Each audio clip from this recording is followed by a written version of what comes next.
Hi, guys, and welcome to part 4 of Best Books to Read. So, yeah, essentially, he was saying, 100 times 10,000 equals 1 million. You can do the maths very many different ways. Let's say you get a 10% response rate, right? So, let's say, you have 10,000 people and you get a 10% response rate, then that's already 1,000, right? Then multiply by 100, right? So your product doesn't have to be worth 10,000, it can only be worth 100.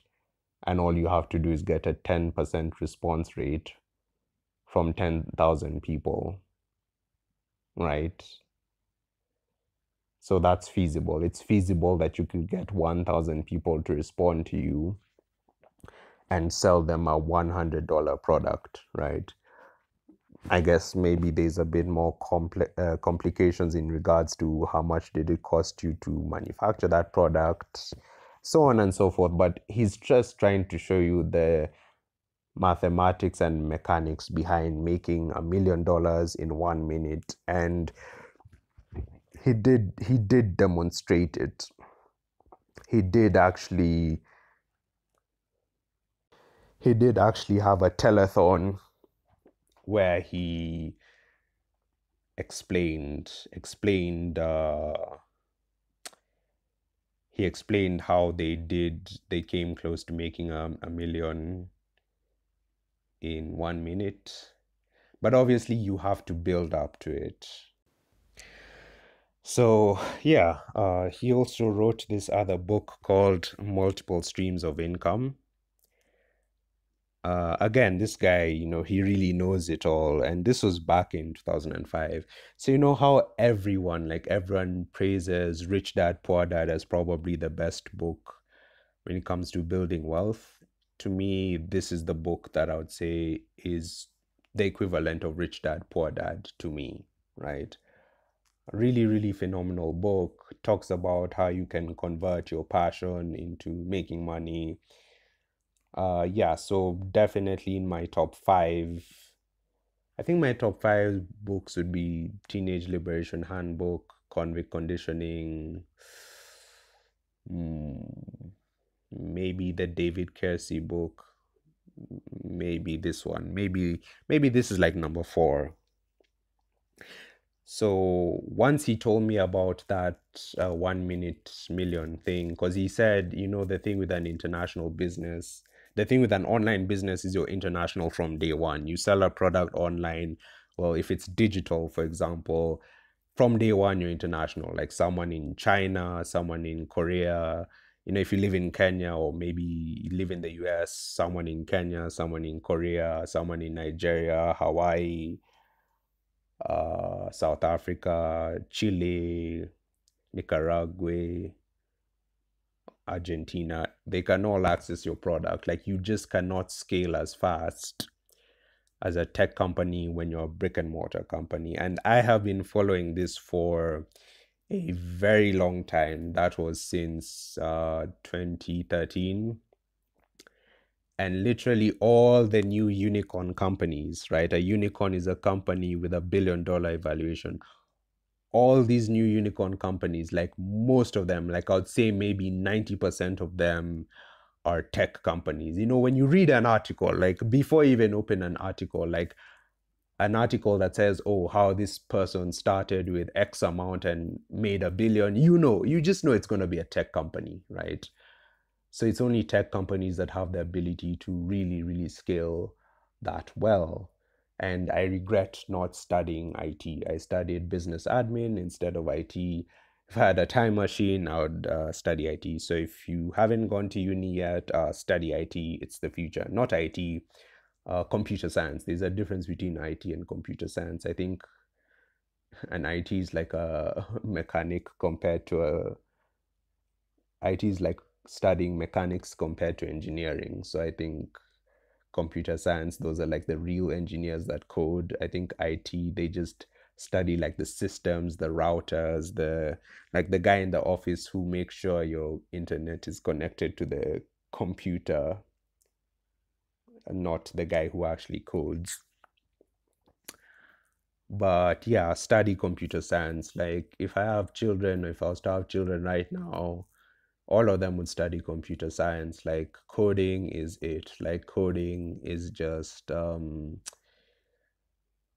what I want to get into. I'm watching tutorials, I'm looking up places to learn how to code. I'm young. No, I'm not young. I wanted to do this when I was like 21, but now I'm 25. Life happens. Well, yeah, basically, if you're young or you know somebody young, just tell them to study IT. Just tell them. Like, really, really wish I studied IT. Like, there's no downside to studying IT. Sorry, I mean computer science. When I say IT, I mean computer science. Anyway, multiple streams of income. So before people were talking about, oh, passive streams of income or multiple streams of income, this guy did it first. This was actually his first book, and I think this was like 2006, 2005. So before the internet was like, Facebook wasn't even there, right? So he was already talking about multiple streams of income, right? So really, really amazing. It just cements into your mind that even if you are rich, you shouldn't have just one source of income. So he tells you how to literally diversify into everything, right? So maybe you own a tech company and he's saying, buy some real estate, buy some other businesses, heck, buy some farmland. And lately, I've also been looking into that a lot, like ways people can diversify their income. I mean, I have what I would call the best YouTube playlist on business videos with 400 videos. So check it out if you're into businesses.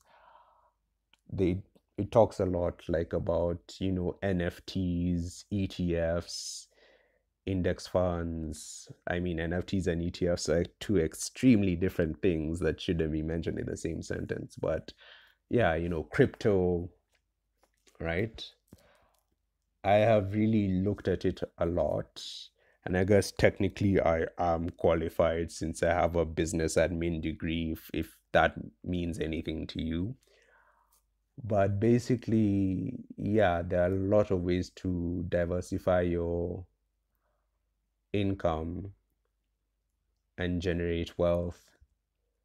So don't put all your eggs in one basket. You can invest in stocks, different types of stocks. Like if you're broke, just invest in an index fund. If you don't do too much thinking, invest in an index fund. So you have mutual funds and then you have index funds. Mutual funds, an index fund is a mutual fund, but basically mutual funds are run by hedge funds. So it's people who try and beat the market, but an index fund just follows like an index, like the S&P 500 takes the percentage of stock of like the top 500 companies, and index funds have outperformed, I think, almost every hedge fund. So hedge funds are a real con. I've always thought hedge funds are a con, biggest con in existence. The evil guy in the movie is always a hedge fund manager, like the evil billionaire, always a hedge fund guy. I think even Billions was a hedge fund guy. I think so. I think so. So yeah, don't trust hedge funds ever, but you can trust index funds. I think I've been looking at Kathy Wood lately. She talks, her ETFs are pretty good because she invests, an ETF is an exchange traded fund. So it's like an index fund, but an index fund, I think you can only trade it once at the end of the day. An ETF can be traded anytime the market is open. So it's basically kind of the same thing. Like it's still a number of stocks. Like you can have an agriculture ETF that has stocks of all the top agriculture companies, or I think you can still have an S&P 500 ETF, I think.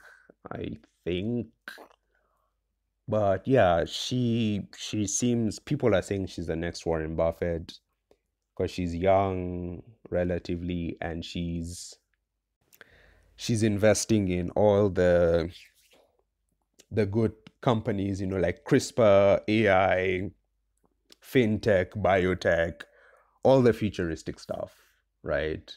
She's staying on top of it. You know how Warren Buffett is so old school. I mean, the guy's about to die. I mean, Charlie Munger is like 98. The guy has like 2 years left to live, man. He'll probably be dead by the time you're watching this video. But you know how Warren Buffett said he doesn't get into tech companies because he doesn't understand them. And he said that ever since his first interview. I uploaded his first interview to that business channel with 400 videos of his first ever interview. And back then they're talking about IBM. He was asked, like, do you own any IBM stock? And he's like, nope, no. He's like, don't invest in tech. And just to be clear, it's not that Warren Buffett doesn't necessarily know how to use these products. Well, he's invested in Apple, but it's not that he doesn't know how to use a computer or know how to order from Amazon. I mean, maybe he doesn't, I don't know. But what he specifically said is he doesn't know where these companies are going to be in 10 years. That's what he meant. So there's a guy who did a video on it, which is probably, again, if you go through my 400 plus videos on business, you'll see. And the guy was basically saying it's like if you look at Snapchat and Coca-Cola today being like, I don't know, the something of January 2022. If you look at Coca-Cola and Snapchat, which do you think is going to be there in 2050? Right? Coca-Cola, which has been there since I think before 1930, maybe the late 1800s, over 100 years possibly, or Snapchat, which just started like 5 years ago, 7 years ago, right? Which do you think is going to be there in 2050? So that's how Warren Buffett looks at stocks. He looks at the long-term approach. He's like, where is this company going to be like all these years from now? Like his age now, right? When he was like 50 years old, he was probably thinking, where are these stocks going to be by the time I'm 80? So I think that's why he invested in Gillette, Coca-Cola, and other stocks that are like certain commodities where he thought, yeah, people are still probably going to be shaving in those days, right? I don't know if they might have had electric shavers. I don't know why electric shavers haven't outpaced Gillette shavers. But anyway, that's the kind of approach Warren Buffett takes. In fact, I was reading a book on investment for dummies, and it really discouraged me because it was saying real investors don't just look at stocks 3 years or 5 years ago. They look at stocks from the beginning, the inception of the company. So, like, if you really want to invest in IBM, don't look at 5 years ago, look at IBM when it was founded. And when I saw that, I was just like, oh my God, I'm not gonna. That sounds like a lot of data and a lot of annual reports to go through. I'm not gonna do that. But I think maybe you just have to look at the stock price, not necessarily the not necessarily all the annual reports, maybe. But I kind of got discouraged reading that book. In fact, in general, I'm not a huge fan of stocks or ETFs or index funds as a primary mode of wealth generation. I frankly just think starting a business or real estate is much, much easier and faster. Because I think investing, only if you're like a full-time investor, those are the only people who really, really make money. Like the guys who monitor stocks 24/7. They have like those apps on their phones, and the minute it goes up by 1%, they trade or they buy. Those are the guys who I think make decent amounts of money. It's kind of harder to be passive with stocks unless you're just preserving your wealth. But it's tricky because, if you want to preserve your wealth, you have to make sure that your stocks keep up with inflation, right? So, I might buy a stock for $10 and it goes up to $16, but maybe the rate of inflation is high or something. So that's something to keep in mind. So I think my goal would be just to start a business and then obviously have an IPO, and then sell some of my stock or borrow money and then buy other stock, buy real estate. I think the best real estate to invest in would be warehouses, because malls are dying. Malls died in like 2015, right? Malls are dying. Warehouses is where it's at because everything is going online. I was in Australia in 2018, and I think they had just introduced the delivery, like Woolworths, which is the shopping center. There's some services that's offer delivery, like the shop itself, like you didn't have to use any third party applications or anything like that. They just delivered. So my point is, if Woolworths or any supermarket like Walmart or Target or Aldi, I think Aldi doesn't deliver because they're cheap, but if they can deliver, right, soon they won't need the warehouses. It's 2022, but I think 3, 5 years from now, it's gonna be extremely common to have your groceries delivered. We had to do it for the pandemic, but I think a lot of people, even if they do have the time, I really don't think they're gonna be shopping for groceries. I think they're gonna be shopping for maybe clothes, right? They'll be shopping for those one-off items that you don't buy every day. But yeah, warehouses is the hot real estate in my opinion. Because when are people not gonna use warehouses, right? I think in terms of commercial real estate, because I'm also reading Commercial Real Estate for Dummies, it's better than non like residential real estate, because residential real estate is usually for a shorter period. Like I think you might find leases for like 5, 10 years if it's commercial, but rent leases you might find them like residential leases you might find them maybe 1 year. So I think a lot of experts, by experts I mean, what's his name? Is it Dolph something? Google 52 homes in 52 weeks. That guy, and Manny Koshbin, and the guy who wrote Commercial Real Estate for Dummies, all of them advocate commercial real estate. So I think I've followed real estate a lot as well. So I think warehouses is really gold. That is gold. If you're investing in real estate, buy some warehouses because that is a necessity. I mean, probably gold and maybe even farmland. I've been recently thinking about farmland, especially abroad, like in first world countries, because in third world countries, there's so much land that's cheap, you know. Who knows? I think that maybe for the long term, you might want to invest in third world countries, but in the short run, you want to invest in farmland in first world countries because inflation drives food prices up. So, the returns you get are going to be higher, right? People are not gonna stop eating. Like the food business, restaurants fail. Restaurants have a high failure rate, but people are not going to stop eating.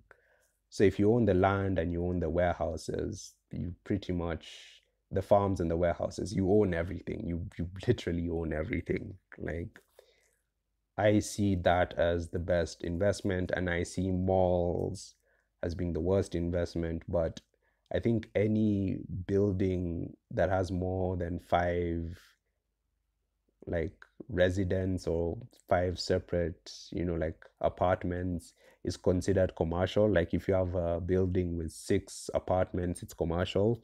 So I still think with commercial real estate, there's still potential there's still potential in the residential aspect of it, like buying multi-storied apartments, right? Because apart from living, right? Apart from living, apart from eating, people are not gonna stop living, right? I mean, that's a no-brainer. Like, I don't see what technology could possibly change where people are like, oh yeah, we don't need houses now. We can just stop living, we can just live in a box or live in the woods. And everyone needs apartments. Apartments are like the lowest entry level form of residential accommodation, right? Few people can afford a house, but everyone can afford an apartment. Or if you can't, like if you were to afford a place to live, the cheapest would be an apartment. The only foreseeable technology that I can see disrupting real estate in terms of apartments is transport. If somehow, like maybe they build those hyperloops, right? And people are able to commute to work from long distances, right? That would be the only way that they would start living farther and farther away from the CBD. So they wouldn't live as close. So maybe CBD rental apartments would not do as well. But I mean, you can see a hyperloop get constructed. It won't be constructed in one day. So you can sell off your assets before that happens, right? So definitely residential apartments. Because that's the thing, offices, people are working from home, but that's two things we need. You need a home and you need food, right? So farms, warehouses, apartments, those are my most solid bets for diversifying income because for the foreseeable future, those would be the most difficult things to disrupt.